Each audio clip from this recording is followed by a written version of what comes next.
Welcome back everyone to another tutorial. In this video I'll show you how to use TikTok AI filters. First thing first, open the TikTok app on your device. Now you need to tap the plus button, which opens the camera to create a new video. All you need to do now is select Effects on the bottom left. This opens a panel with all available filters and effects.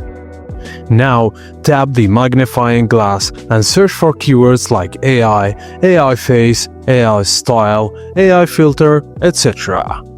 Now browse through the options and top results like AI portrait, AI style, AI time machine, AI face swap, etc. To use it, choose the AI face filter for example. Make sure your face fits within the on-screen template or frame, and after a few seconds TikTok will take a snapshot of your face. You'll be prompted to type in a short description like astronaut, samurai, cyberpunk, etc. wherever you want, and the app will process your input and morph your face into the requested theme. And that's it guys, as simple as that. Please be sure to like and subscribe to the channel for more videos like this.